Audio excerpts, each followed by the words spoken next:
Shalom la famille, je vous salue au nom de Yeshua le Messie. Je suis votre sœur qui se présente devant vous pour vous transmettre un message de la part du Seigneur.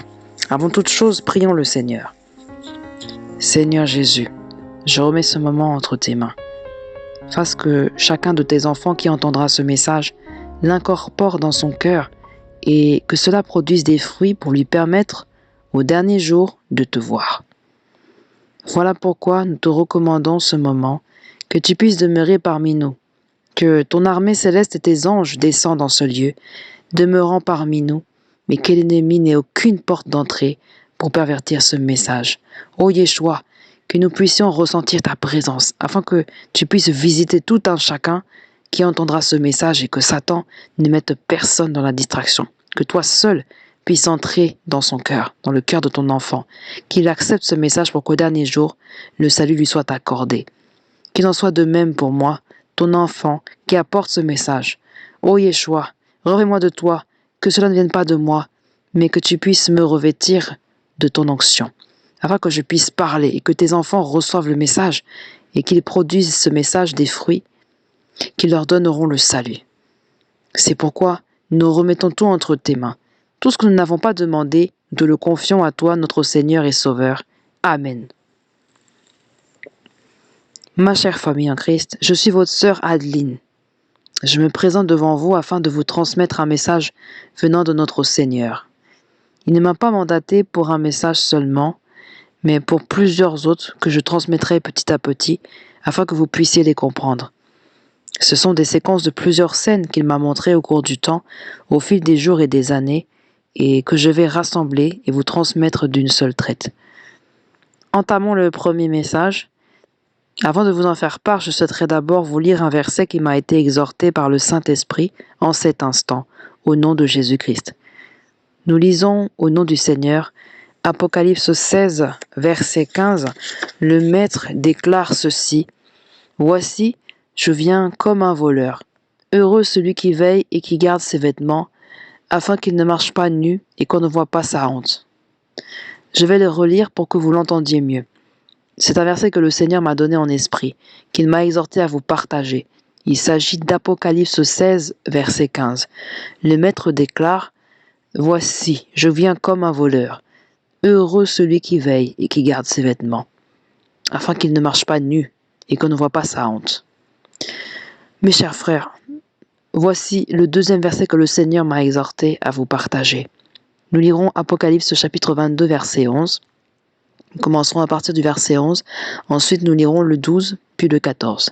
Le verset 11 déclare « Que celui qui est injuste soit encore injuste, que celui qui est souillé se souille encore, et que le juste pratique encore la justice, et que celui qui est saint se sanctifie encore. » Le verset 12 nous dit ceci « Voici, je viens bientôt, et ma rétribution est avec moi, pour rendre à chacun selon ce qu'est son œuvre. » Passons et lisons le 14. Heureux ceux qui lavent leurs robes, afin d'avoir droit à l'arbre de vie et d'entrer par les portes dans la ville.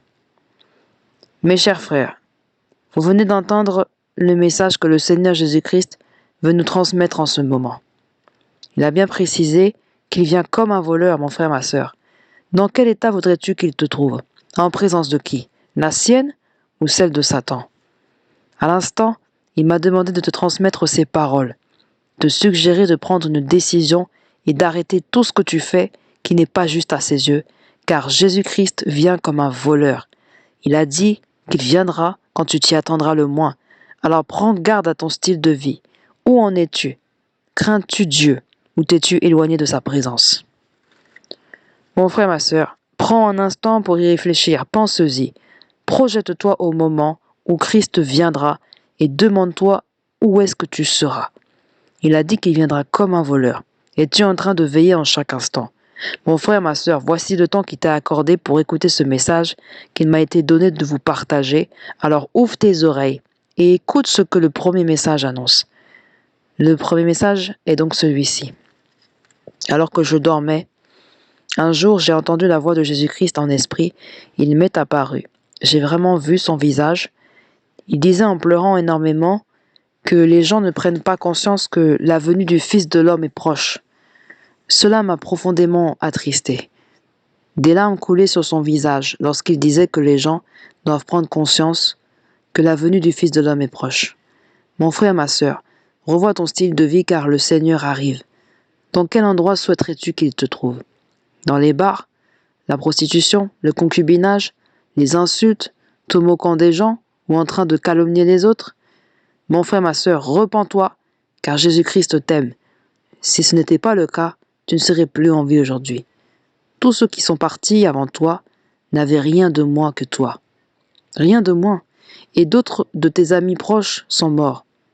Ce n'est pas parce que tu es meilleur qu'eux que Christ te permet encore de vivre, mais il le fait, car il veut que tu puisses te repentir et hériter du royaume des cieux, car l'enfer est réel. Détrompe-toi, l'enfer existe. Alors prends cet instant pour analyser ton style de vie au regard de Dieu, pour qu'au dernier jour, tu puisses manger à sa table en communion avec lui. C'est ainsi que nous allons enchaîner avec notre deuxième message. Voici le deuxième message. Lors de ce message, Jésus le Messie m'a emmené à un endroit. Il m'a montré deux groupes d'individus. Ces deux groupes d'individus étaient assis. Un groupe assis à côté de lui et l'autre groupe de l'autre côté, mais plus loin du Seigneur. Ceux assis à côté de Jésus-Christ avaient une immense paix, la paix que le monde ne peut donner, une paix immense. Jésus-Christ se tenait debout dans une grande colère, regardant le groupe qui était de l'autre côté, qui le déshonorait. Unissant leurs corps, pratiquant des infamies sexuelles qui irritaient le Seigneur, il disait « Regardez-moi ces gens, pratiquant de telles abominations. Ils n'hériteront pas du royaume des cieux. » Il avait une profonde colère à cause de ces gens impudiques en sa présence et répétait qu'ils n'hériteraient pas du royaume des cieux. C'est donc pour ça que je suis venu vous le transmettre, car Dieu me disait ces choses, séquence après séquence. Ce n'était pas de longs messages, mais de petites scènes formant des séquences. Je vous les partage afin que vous réalisiez quels sont les péchés que Dieu n'aime pas que les hommes commettent. Le groupe proche de Jésus-Christ avait la paix, une immense paix, tandis que ceux qui pratiquaient les impuretés mettaient Jésus-Christ en colère. Mon frère, ma sœur, ne sais-tu pas que notre corps est le temple du Saint-Esprit? C'est le temple où Jésus siège. Jésus-Christ n'accepte pas que l'impureté y demeure. Mon frère, ma sœur, prends la décision d'abandonner cela. Toi qui pratiques ces actes impudiques, de concubinage, que tu sois un homme ou une femme, hors mariage, sache que tu n'hériteras pas du royaume des cieux. C'est pourquoi il est impératif que tu prennes une décision. Le temps que Dieu te donne dans cette vie ne t'est pas accordé à cause de ta beauté extérieure, ni parce que tu es meilleur que les autres, mais c'est parce que Christ t'aime et qu'il t'accorde un délai pour te repentir afin que tu puisses hériter du royaume des cieux, car l'enfer est invivable. Donne ton cœur à Jésus-Christ, il t'aime. Beaucoup sont morts de maladies, des maladies qui ont frappé récemment. Qu'avait-il de plus que nous? Ce n'est que la grâce de Dieu qui repose sur toi, car il veut que tu te repentes pour qu'au dernier jour, il puisse t'emmener dans son royaume. Beaucoup sont en train de souffrir en enfer. Il y a tellement de choses qu'il m'a montrées, dont certaines horriblement effrayantes. Mais Jésus-Christ t'aime. C'est pourquoi il m'envoie te dire ceci pour que tu puisses te repentir. Voici le troisième message que j'ai reçu en rêve. Des inspirations durant mon sommeil que le Seigneur mit en moi. Le troisième message que Dieu m'a donné est celui qui parle de l'enlèvement. Jésus-Christ m'a montré l'enlèvement. Il m'a montré plusieurs fois l'enlèvement. Nous allons commencer avec le premier enlèvement. Les autres, j'en parlerai plus tard. Ok, voici le premier enlèvement qu'il m'a montré. J'étais assise avec une sœur et un serviteur de Dieu dans un endroit. Nous étions dans une maison, puis nous sommes allés dehors et nous avons réalisé que l'enlèvement avait déjà eu lieu. Oh, que le monde semblait délaissé. Nous nous sommes dit, oh, l'enlèvement a eu lieu, et nous ne nous sommes même pas rendus compte, tout en étant étonnés. Puis, soudain, le Saint-Esprit m'emporta, m'éleva dans les airs, m'emporta dans les airs, et me déposa à un endroit où il y avait du monde. Le Saint-Esprit prit possession de moi pour poser des questions à ce monde. J'ai croisé 2 filles qui parlaient en pleurant, téléphone en main. Alors je leur demandai, « Pourquoi avez-vous manqué l'enlèvement ?» Elles me répondirent, « Nous ne comprenons pas pourquoi. Jésus-Christ aurait dû nous dire pourquoi nous sommes restés. » Et je leur répondis, « Mais pourquoi Jésus-Christ devrait vous le dire ? Ne savez-vous pas qu'il le fait à travers les serviteurs de Dieu qui nous prêchent ? Vous auriez dû écouter les serviteurs de Dieu. » Elles me répondirent, « Mais nous sommes restés alors qu'on utilisait nos téléphones. » Le Saint-Esprit en moi leur posait des questions. « Ne savez-vous pas que la manière dont vous utilisez les téléphones est un péché ? » En effet, elles sont restées car elles faisaient partie du groupe de gens accros aux réseaux sociaux, regardant des choses qui ne servent à rien, aimant abusivement parler pendant des heures au téléphone pour de vaines conversations. D'autres encore qui aiment se connecter sur Facebook, y commenter, des gens distraits qui ont raté l'enlèvement. Ils pleuraient à tue-tête. Je leur ai dit, « Vous auriez dû écouter les serviteurs de Dieu. À chaque fois que Christ parle, quand les serviteurs de Dieu prêchent, ce ne sont pas eux, mais c'est Christ qui parle à travers eux. » Ils pleuraient tous, portable en main. Ils disaient, « Nous sommes restés à cause de nos téléphones. Jésus-Christ aurait dû nous l'enseigner, mais pourquoi il ne nous a pas alertés à ce sujet ?» Je leur ai répondu, « Vous persistez. C'est bien Christ qui vit en chacun de ses serviteurs. Vous auriez dû les écouter, car ce qu'ils lisent ne vient pas d'eux-mêmes, mais plutôt de Christ. Ils sont restés à cause d'Internet, Facebook et tous ceux qui aiment les conversations vaines. Ancrés dans cette distraction, ils n'ont pas pu réaliser que l'enlèvement avait déjà eu lieu jusqu'à ce qu'ils s'en rendent compte et qu'il soit déjà trop tard. C'est pourquoi je leur ai donné comme réponse ce que le Saint-Esprit leur disait à travers moi.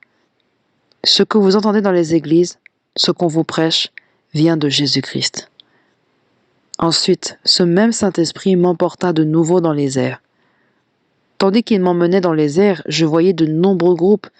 Le monde était dans le chaos. Des fumeurs de chanvre, de cigarettes et des alcooliques sont restés. Eux-mêmes s'en foutaient et se moquaient d'autant plus des chrétiens qui étaient restés.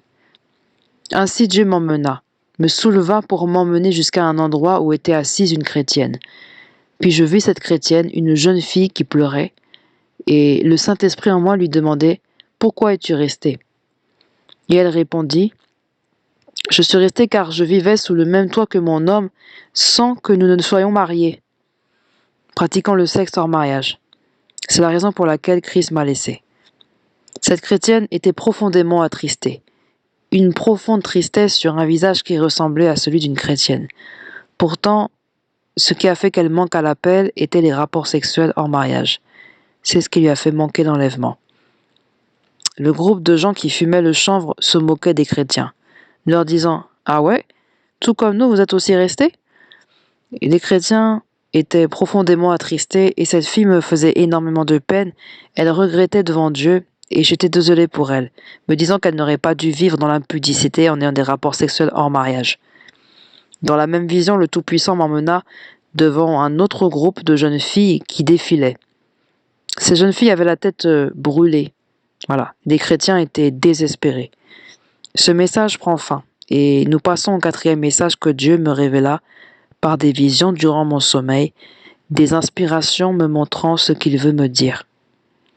Je voulais en même temps vous partager les versets qui proscrivent l'impudicité, puisque Dieu déclare que nous devons fuir l'impudicité, car de tous les péchés pratiqués, ceux-ci sont commis hors du corps, mais l'impudicité se passe en nous.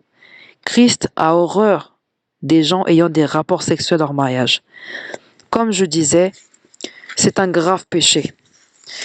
Mes chers frères et sœurs, avant d'enchaîner avec le nouveau message, je souhaiterais que nous lisions 1 Corinthiens chapitre 6, versets 9 à 10. Christ déclare « Ne savez-vous pas que les injustes n'hériteront point le royaume de Dieu ? Ne vous y trompez pas.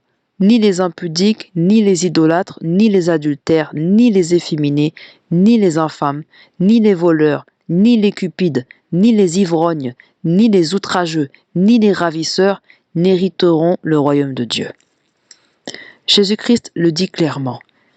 Donc, tous ceux qui pratiquent l'impudicité, les calomniateurs, les homosexuels, c'est-à-dire les hommes couchant avec d'autres hommes, en gros, Dieu a horreur de l'impudicité. C'est pourquoi cette jeune fille a manqué l'enlèvement, car elle pratiquait les choses interdites par Dieu. Bien que tu pries, si tu manques un seul des commandements de Dieu, tu n'hériteras pas du royaume des cieux. C'est pour cela que je voulais vous suggérer, mes frères et sœurs, de chercher à devenir ce que Dieu veut que vous soyez. Christ déclare « Mieux vaut entrer au paradis manchot plutôt que d'entrer entier en enfer ». Ce qui t'empêche de marcher dans la droiture et qui te fait récidiver dans le péché, c'est partant. Ferme tes jambes en faisant le vœu d'attendre qu'un homme t'épouse pour enfin t'adonner au rapport sexuel plutôt que de le faire hors mariage, car il se lassera de toi et t'abandonnera pour une autre. Alors que si tu fermes tes jambes, Christ t'enverra un homme, un vrai, qui t'épousera. Mais pas tant que tu demeureras dans l'impudicité, car l'homme se lassera de toi. Et toi aussi, mon frère, tu es célibataire et tu t'amuses avec le corps des jeunes filles. Dieu a horreur de ce type de personnes, et tant que tu continueras dans ces choses-là, tu n'hériteras pas du royaume des cieux. C'est pour cela que j'étais convaincu de vous lire ce verset, pour soulever les péchés que Jésus-Christ ne veut pas voir ses enfants pratiquer. Et maintenant, nous allons passer au 4e message que je souhaitais partager avec vous. Un jour, comme ça, à l'habitude de se produire, je dormais et Christ m'a visité dans une vision où il m'emmenait dans l'au-delà, là où vont ceux qui meurent. J'ai vu différents types de personnes. Jésus m'emmena dans un premier lieu où étaient assises des personnes, une multitude de gens, un monde en désordre. Il m'emmena premièrement voir un membre de ma famille. Ce n'était pas n'importe quel membre de ma famille, c'était mon père. Jésus m'emmena voir mon père. Quand mon papa me vit, il me demandait « Oh mon enfant, que fais-tu en ce lieu ?» Je l'observais sans lui répondre. Il insista « Mais que fais-tu ici ?»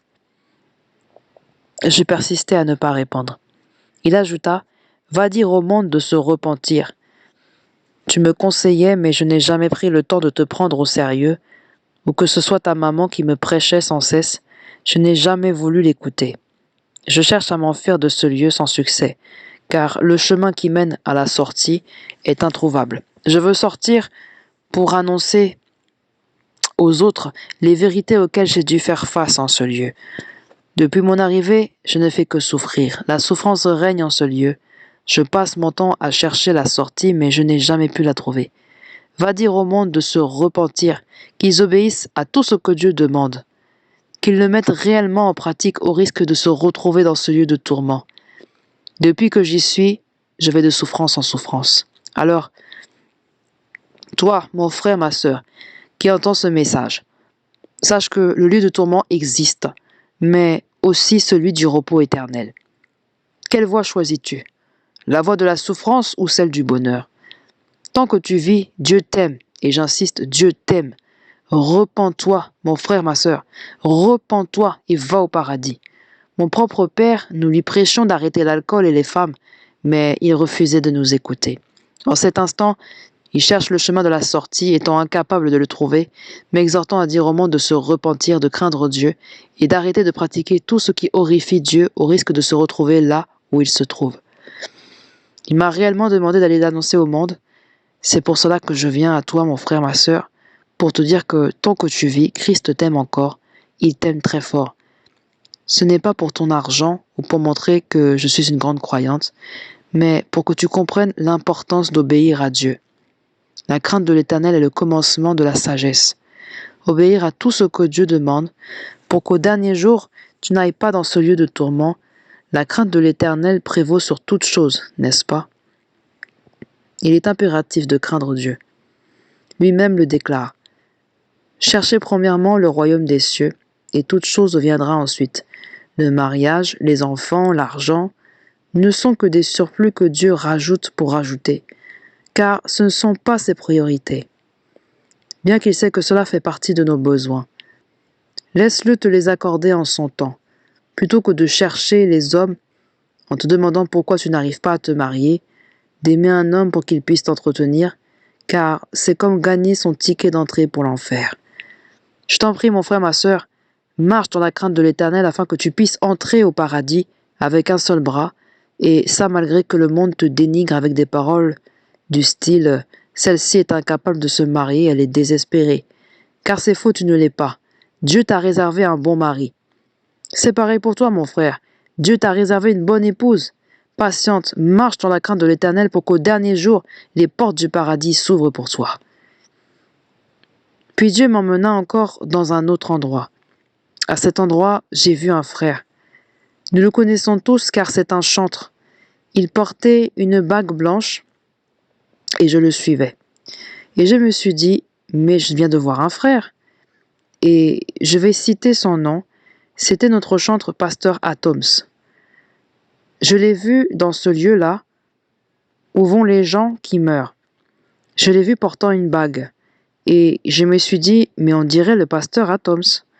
Alors, je l'ai suivi pour voir jusqu'où il partait, mais il disparut. C'était dans un endroit bizarre, où des gens couraient dans tous les sens. Un lieu où régnait la débandade. Et je me suis dit à nouveau, mais j'y ai vu le pasteur Atoms. Et c'était vraiment lui, avec une bague au doigt, circulant dans un monde où régnait la débandade, puis j'ai quitté cet endroit. Et Dieu m'emmena dans un autre lieu où j'ai trouvé des chrétiens. Le lieu où se trouvent les chrétiens qui ne craignent pas Dieu. J'y ai trouvé des frères et sœurs qui portaient des robes blanches, sales. Elles étaient couvertes de saleté. Certains avaient des robes tachetées de sang, une robe toute ensanglantée. J'étais étonné et me demandais au fond de moi si c'était bel et bien des chrétiens. Et il s'agissait réellement de chrétiens. Des chrétiens ne craignant pas Dieu.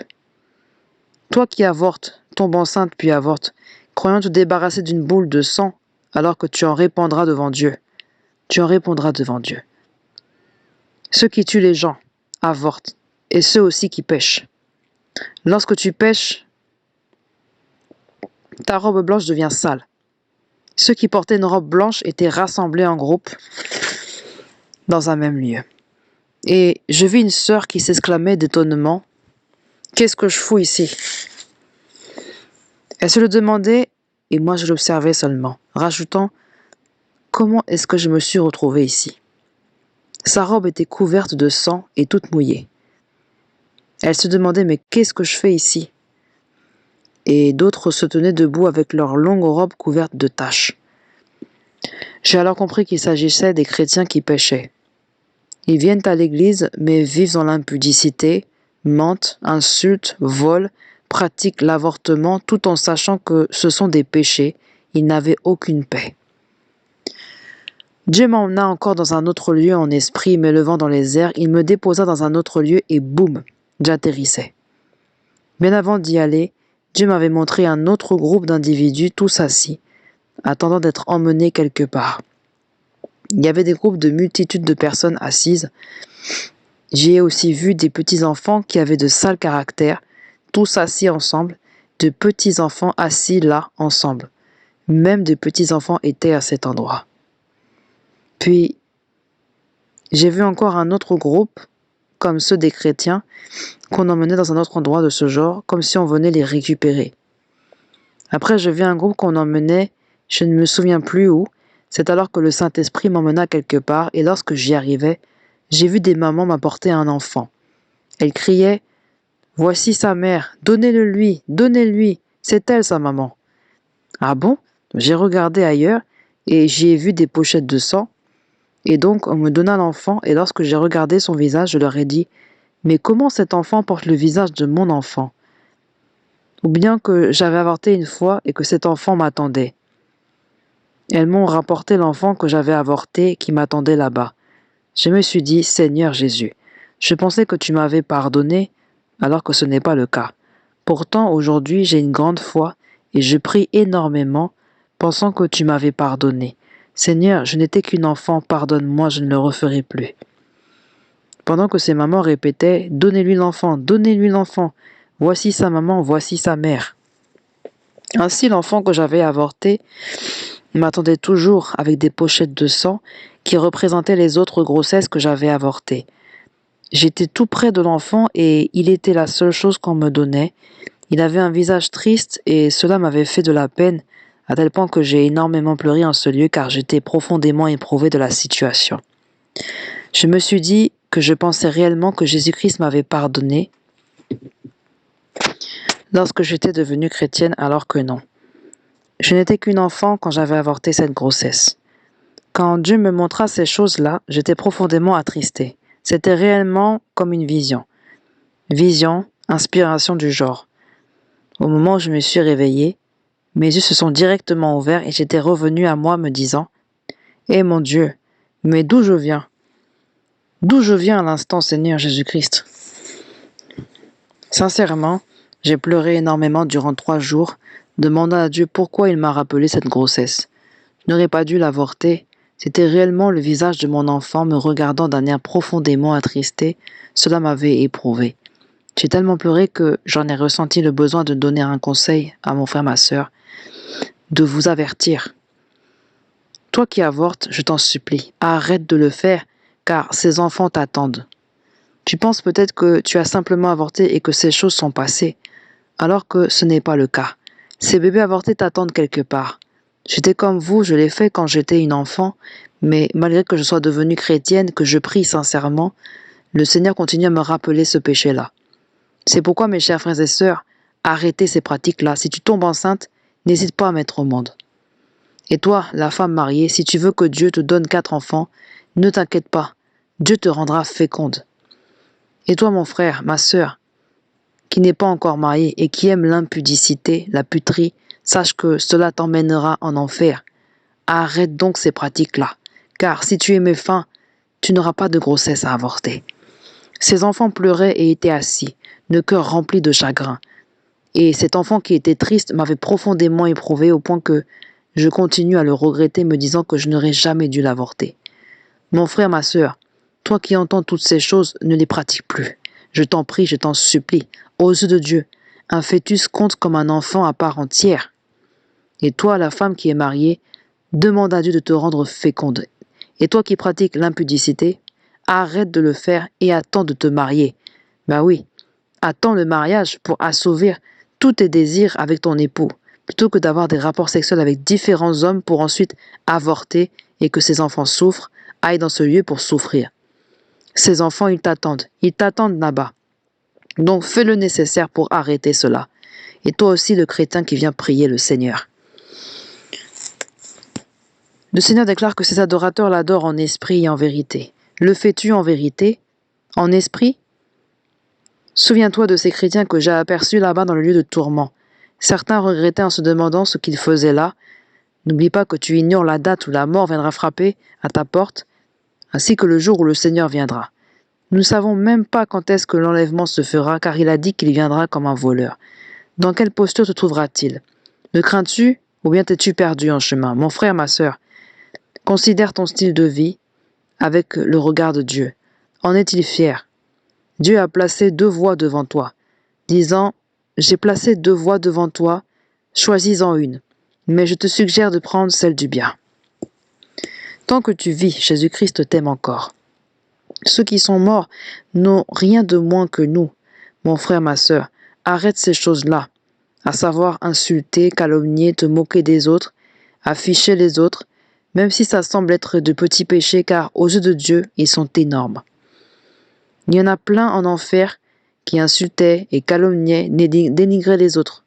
Et celles qui avortent finissent bel et bien là-bas. Tous ces péchés que nous considérons comme petits, ils ne le sont pas aux yeux de Christ. Mon frère, ma sœur, repens-toi, pour qu'au dernier jour, tu puisses hériter du royaume des cieux. Accepte d'être critiqué, qu'on se moque de toi, disant « celui-ci est vraiment désespéré ». Mais non, tu ne l'es pas, car Jésus-Christ est satisfait de toi. Le choix de te préserver, les jambes fermées, Jésus-Christ en est satisfait, au point il va te récompenser en t'envoyant un homme bien mieux que ceux que tu fréquentais lorsque tu avais une vie païenne. Mon frère, ma sœur, repens-toi. Repens-toi, mon frère, ma sœur. Toi qui avais des rapports sexuels avant le mariage, arrête-les. Souviens-toi de ces chrétiens restés après l'enlèvement à cause de leur impudicité, des rapports sexuels hors mariage. Et toi qui es addict à ton téléphone, c'est la raison pour laquelle Jésus-Christ interdit tous ces réseaux sociaux, WhatsApp et autres. Jésus-Christ n'en est pas content. Arrêtez ça. Arrêtez toutes ces choses et soyez concentrés sur sa présence. Te disant des fois, aujourd'hui, je vais éteindre mon téléphone et consacrer ce jour au Seigneur. Jésus-Christ sera content de toi. D'autres sortes de conversations inutiles ne lui font pas plaisir. C'est pour ça qu'il ne m'a montré que certaines personnes le jour de l'enlèvement. Au tout début, certains étaient restés car ils aimaient trop parler, calomnier les autres au téléphone. Toi qui aimes Facebook, tu dois arrêter cela. Mon frère, ma sœur, prends une décision tant que tu es encore en vie. N'attends pas qu'il soit trop tard et que tu sois déjà mort, car personne ne connaît le jour de sa mort, ni le jour où Christ reviendra. C'est le moment, tant que tu peux l'entendre, de prendre une décision et de tout arrêter pour prendre le chemin qui te permettra d'hériter du royaume des cieux. L'enfer est un lieu plein de souffrance. L'enfer est un lieu où tu pleures chaque jour, sans répit, souffrance après souffrance. Mon frère, ma sœur, change ton cœur, car Jésus-Christ t'aime, Jésus t'aime énormément. C'est pourquoi, mes chers frères et sœurs, je souhaitais continuer avec un autre message que le Seigneur m'a donné. Au sujet des rajouts et des maquillages que les femmes portent. Un beau jour, Dieu m'a emmené dans un endroit où il y avait des femmes, il était rempli de femmes. Il y avait celles que je connaissais et d'autres sœurs que je ne connaissais pas s'y trouvaient. Dans quel état étaient-elles? Elles portaient des extensions pour cheveux, des rajouts, du maquillage et toutes les parures que les femmes aiment porter, mais cela déformait leur apparence. Ces rajouts pour cheveux et ce maquillage qu'elles portaient déformaient leur visage. Leur visage semblait surcoloré. Les rajouts aussi semblaient mystiquement surcolorés, des verts, des bleus, comme des sirènes. Elles avaient l'apparence déformée. Elles avaient tous une queue de poisson. Même celle que je connaissais en avait une. Dotées de queue de poisson, elles s'apparentaient à des sirènes. Les yeux et les ongles déformés, tout semblait déformé et je me suis demandé ce que je voyais. En elles, on appelait me disant « Viens, viens et maquille-toi. Toi aussi tu te maquillais. Pourquoi nous as-tu abandonnés ?» Je leur ai répondu « Ah bon, que je me maquille ? Je ne le ferai pas au nom de Jésus-Christ. J'ai déjà abandonné tout cela. » Elles rétorquèrent « Pourquoi arrêter ? Tu le faisais comme nous. Viens, continue. » Et une autre sœur que j'ai vue avec une queue de poisson se débattait pour en sortir, mais il n'y arrivait pas.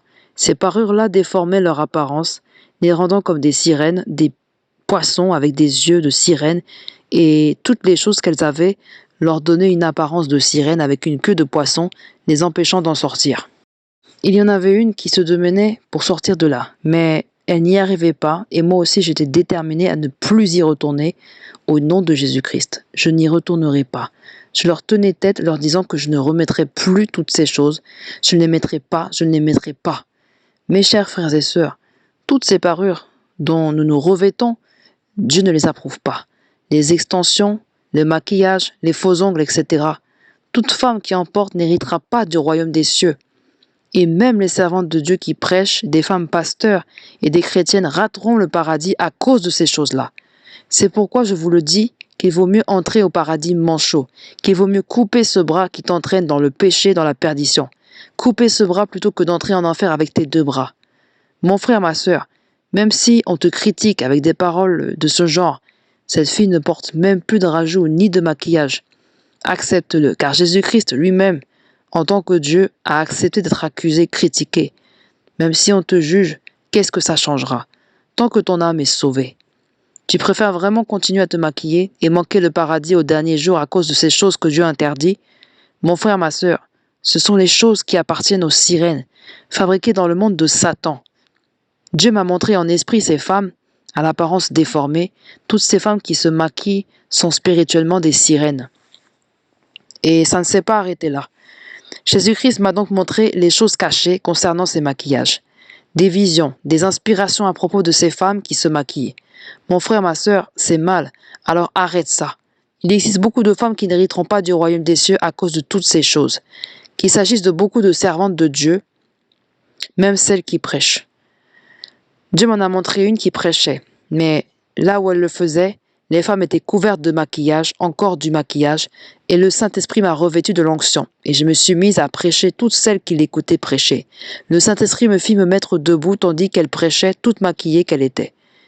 Il me fit prêcher ce qui suit à ces mamans qui l'écoutaient. Arrêtez les maquillages, arrêtez les rajouts artificiels. Vous toutes qui continuez à les porter, vous n'hériterez pas du royaume des cieux.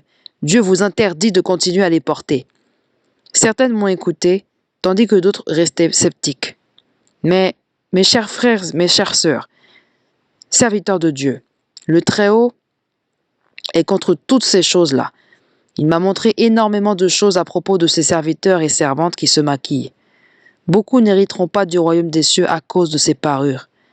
Préfère qu'on te dénigre parce que tu es une femme qui ne se marie pas, plutôt que de ne pas hériter du royaume des cieux. Prends un moment pour en prendre conscience. Dieu n'aime pas le maquillage, les artifices.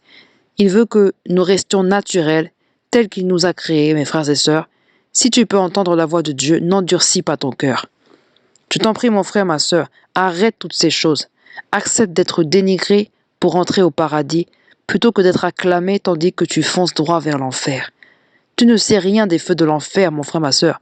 Et je te le répète encore et encore, Jésus-Christ t'aime. Tu vis encore car Jésus-Christ t'aime et ne veut pas que tu te perdes, mais que tu entendes toutes ces choses qu'il veut que tu mettes en pratique. Mes frères, mes sœurs, arrêtez cela. Les mèches et le maquillage ne plaisent pas à Dieu. Cela fait plusieurs fois qu'il nous le montre.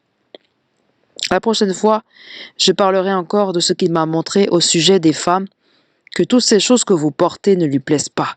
Il insiste constamment à ce propos que toutes ces parures que les femmes aiment porter, que ce soit le maquillage, le vernis, ces rajouts, Dieu n'en est pas satisfait. Préfère qu'on se moque de toi plutôt que de manquer le paradis au dernier jour. Mon frère, ma sœur, repens-toi. Voilà ce qu'il en est, mes frères et sœurs. Je vous ai permis de voir ces réalités cachées. Prenez la décision de tout arrêter pour que Dieu soit fier de vous. Jésus-Christ veut que nous quittions tout pour qu'au dernier jour, nous puissions demeurer auprès de lui. C'est pourquoi je vais encore vous donner un autre message venant du Seigneur. Un songe qui s'est déroulé dans un endroit où nous étions beaucoup de personnes. Il y avait une grande porte, comme si nous nous trouvions dehors avec le Seigneur Jésus-Christ qui formait deux groupes.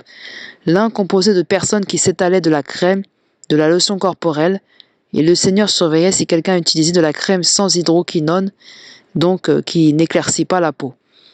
Il mit ces personnes sur le côté et les personnes les utilisant de l'autre côté. Lorsqu'il termina, il choisit les personnes qui utilisaient la crème sans hydroquinone, celle qui n'éclaircit pas la peau, et entra avec eux dans une maison. Une grande maison contenant de belles choses, de beaux vêtements, de belles choses qui avaient une grande valeur, une si belle maison qu'on croirait à la maison de Dieu lui-même, un endroit d'une beauté sans pareille. Il leur donnait de belles choses, de longues robes et autres.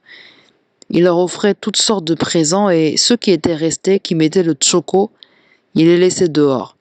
Alors, je vais avertir mes frères et sœurs qui changent leur couleur de peau. Toi qui éclaircis ta peau, il serait préférable pour toi d'arrêter cela. Garde celle que Dieu t'a donnée. Ne change pas l'identité que Dieu t'a donnée. Tu viens de comprendre que le Seigneur Jésus-Christ séparait ceux qui s'éclaircissent la peau de ceux qui ne le font pas, et les laissait dehors. Au dernier jour, cela se passera ainsi. Toi qui utilises le tchoko, Christ te reniera, disant « Ah non, moi je t'ai créé foncé. Qu'est-ce qui t'a pris de t'éclaircir la peau ?» Tu resteras dehors.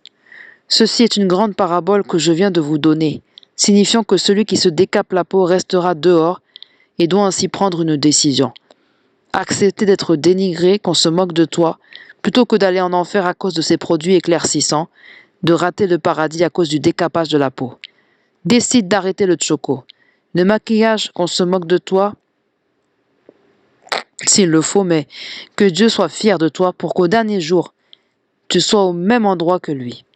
Christ déclare « Heureux ceux qui seront auprès de moi, car ils n'auront aucune tristesse, je sécherai leurs larmes. » Toi, tu veux seulement aller en enfer, pleurer toutes les larmes de ton corps? Non, mon frère, ma sœur, accepte d'être auprès du Seigneur Jésus-Christ, qu'il essuie tes larmes. Il est dit que là où il se trouvera, il n'y aura plus de tristesse ni de mort, et aucun malheur n'arrivera à personne, car ce ne sera que la joie et le bonheur. Mon frère, ma sœur, accepte qu'on te dénigre, accepte-le. Lui-même le dit, mieux vaut entrer au paradis manchot, plutôt que d'entrer en enfer entier avec tes 2 mains. Accepte les critiques, ça ne fait rien, si ce n'est te permettre d'aller reposer dans un endroit de paix. Regardez certaines personnes qui ont peur en disant « Oh my God, on se moquera de moi si j'arrête de décaper ma peau, on se moquera de moi sans maquillage. » Mais non. D'ailleurs, le Seigneur Jésus-Christ t'aimera encore plus fort, car il te montrera encore d'autres choses que tu n'as jamais vues. Des visions. Il ouvrira tes yeux spirituels, te donnera des choses précieuses, te réjouira, car tu seras devenu un enfant de Dieu. Et il t'appellera son enfant, car certains sont dans ce monde en étant simplement des créatures de Dieu, sans être enfants de Dieu. Pourtant, les enfants de Dieu existent, mais ce sont ceux dont le nom est inscrit dans le livre de vie. Fais en sorte que Dieu soit fier de t'appeler son enfant qui lui obéit. Obéis à ton Dieu pour qu'au dernier jour, tu puisses t'asseoir à sa table. Voilà mes frères et sœurs, ceci est le conseil que je voulais vous donner. Je vous ai donné des témoignages à propos de l'enlèvement. Parlant de ceux qui l'ont raté à cause de l'impudicité, j'ai aussi témoigné sur la façon dont Dieu m'avait transporté dans les lieux de tourment, là où les gens souffraient. Témoigné à propos des femmes qui avortent et le lieu de tourment où elles finissent. Je vous ai aussi parlé du chantre que j'ai vu là-bas, le frère Atoms, et aussi à propos des chrétiens qui ne craignent pas Dieu et qui portaient des robes blanches ensanglantées et tachetées. J'ai aussi mentionné ceux qui ont raté l'enlèvement à cause des rapports sexuels hors mariage et qui n'hériteront pas du royaume des cieux. Ainsi, tout ce dont je vous ai parlé, il est impératif que vous puissiez ouvrir votre cœur et accepter Christ comme Seigneur et Sauveur dans votre cœur, car il est bon. L'accepter procure la paix. Ne manque pas le royaume des cieux pour les choses du monde. Jésus-Christ dit de haïr le monde et les choses du monde. Si nous lisons Jacques chapitre 4, verset 4, il en est fait mention. Donc, mes frères et sœurs, allons dans Jacques chapitre 4, verset 4, puis nous passerons directement au verset 7. Jacques déclare ceci. « Adultères que vous êtes, ne savez-vous pas que l'amour du monde est inimitié contre Dieu? Celui donc qui veut être ami du monde se rend ennemi de Dieu. » Verset 7. « Soumettez-vous donc à Dieu, résistez au diable, et il fuira loin de vous. » Jésus-Christ le dit. Si vous obéissez à Dieu, Satan vous fuira. Le diable fuit tous ceux qui obéissent à Dieu. Si tu vois que le diable se plaît à tes côtés, c'est parce que tu n'obéis pas à Dieu. Tout enfant de Dieu qui craint Dieu n'a qu'à chasser Satan et il le fuira en un instant. Satan refuse de te fuir car il reconnaît en toi ses attributs et ses traits de caractère. C'est la raison pour laquelle il s'attache à toi. Nous l'avons vu plus tôt dans Jacques 4, verset 4. Que dit le Christ? Que tous ceux qui aiment le monde sont ennemis de Dieu. Si donc tu demeures dans le monde et que Dieu t'interdit les rajouts et tu continues, il t'interdit l'impudicité, alors arrête l'impudicité, sinon tu es ennemi de Dieu et Satan continuera à te suivre. Il a peur des enfants de Dieu car celui qui craint Dieu est un enfant de Dieu. C'est pourquoi, chers frères, chères sœurs, prends la bonne décision. Si tu es encore en vie, ce n'est pas à cause de ta beauté, ni ton argent, ni parce que tu pries énormément, mais vraiment pas. Tu l'es parce que Dieu t'aime. Il souhaiterait que tu arrives là où il veut que tu sois, en train de marcher dans sa crainte, pour qu'au dernier jour, toi aussi, tu puisses l'élever en communion avec les autres, afin que la gloire lui revienne. Mon frère, ma sœur, toi qui as entendu ce message, mets-le en pratique, car le Seigneur dit qu'écouter et pratiquer est ce qui produit des fruits dans la présence de Dieu. C'est-à-dire que si tu écoutes et mets en pratique, c'est ce qui produira des fruits qui réjouiront Dieu et feront de toi le type d'enfant qu'il aime. Mon frère, ma sœur, ce n'est pas pour rien que nous nous présentons devant vous. C'est Jésus-Christ qui nous envoie à vous. Ce n'est pas par notre propre force. Il avait dit, lui-même m'a envoyé, me disant, va dire aux frères et sœurs, et ces choses que je t'ai montrées, dis-leur que c'est Dieu qui t'envoie. Aux gens qui sortent sur Internet, sur YouTube. Voilà. Je ne le dis pas par ma propre force, mais c'est Jésus-Christ qui m'envoie. Si tu peux entendre le son de sa voix, n'endurcis pas ton cœur. C'est Jésus-Christ qui parle, et non moi, votre humble servante. C'est Jésus-Christ qui vit en moi, qui m'envoie vous dire toutes ces choses. Cela sera une bonne chose que tu puisses y obéir afin qu'au dernier jour, nous puissions nous retrouver au paradis et que la gloire revienne à Dieu. Ainsi s'achève mon message, frères et sœurs. Je continuerai car il y a plusieurs parties que nous allons voir. Ceci n'est que la première partie, mais il sera encore mieux que vous puissiez suivre la deuxième partie, car il y aura d'autres choses qui vous donneront la force de persévérer, d'avoir la foi dans vos cœurs. C'est pourquoi je vais maintenant prier afin que nous puissions terminer ce message. Seigneur Jésus-Christ, je remets ce message entre tes mains. Que chacun de tes enfants qui aura entendu ce message puisse l'accepter et l'incorporer dans son cœur et que cela porte des fruits et qu'il marche dans ta crainte afin qu'au dernier jour, il puisse te voir, ô Seigneur. Tout vent des ténèbres qui surgira pour évincer ce message de leur cœur soit enlevé. Que l'esprit du diable et que ce vent demeure loin d'eux. Que tu continues à conduire leur cœur et qu'ils marchent dans ta crainte, qu'ils t'aiment et qu'au dernier jour, ils te voient. Qu'ils se repentent et pratiquent le bien pour qu'au dernier jour, tu les accueilles dans ton royaume. N'abandonne pas tes enfants, Seigneur Jésus-Christ. Soutiens chacun d'entre eux qui a entendu ce message. Entre dans leur cœur et qu'ils se repentent. Ainsi, nous remettons tout le reste entre tes mains. Protège-les, Seigneur Jésus-Christ, et que ceux qui ont des problèmes qui les tourmentent, de maladies, d'épreuves, de problèmes de conception d'enfants, de mariage, Seigneur Jésus-Christ, accorde-les leur. Bénis-les en ouvrant les chemins que Satan a fermés dans leur vie et remplis leur cœur de joie. Seigneur Jésus-Christ, que tu les visites en cet instant, que tu entres dans le cœur de chacun d'eux, afin qu'ils marchent dans ta crainte et t'obéissent pour qu'au dernier jour, ils puissent te voir. Nous remettons tout entre tes mains, Seigneur Jésus, et que tout ce que nous n'avons pas demandé puisse s'accomplir. Au nom du Seigneur Jésus-Christ. Amen.